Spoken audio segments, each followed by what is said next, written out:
Welcome to Burlap Teachers. Enjoy the video. Hello, survivors. In this video, I will explain how to play on DayZ modded servers. Modded servers offer a vast array of unique gameplay experiences, from custom weapons to entirely new maps. To begin, you'll typically use the official DayZ launcher or a popular third-party alternative like DayZ launcher. These tools allow you to browse thousands of community servers. You can filter by various criteria, such as specific mods, player count, and your ping, to find the perfect server for your adventure. Once you've selected a server, the launcher will automatically download and install all the required mods. This process can take anywhere from a few minutes to over an hour, depending on the number and size of the mods.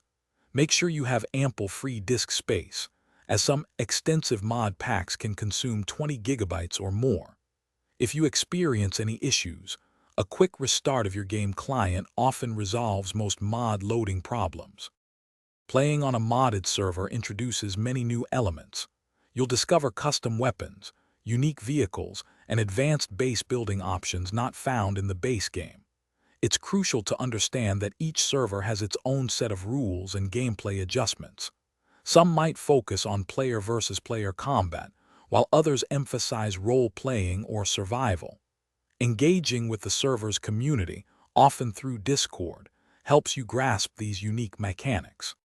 To maximize your enjoyment and survival, consider starting on a server with a lower player count. This allows you to learn the new modded mechanics without constant pressure.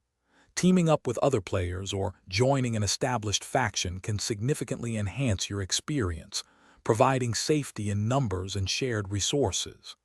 Finally, always check the server's dedicated Discord channel for important announcements, rule changes, and community events. Thanks for watching. Consider subscribing if this video helped you.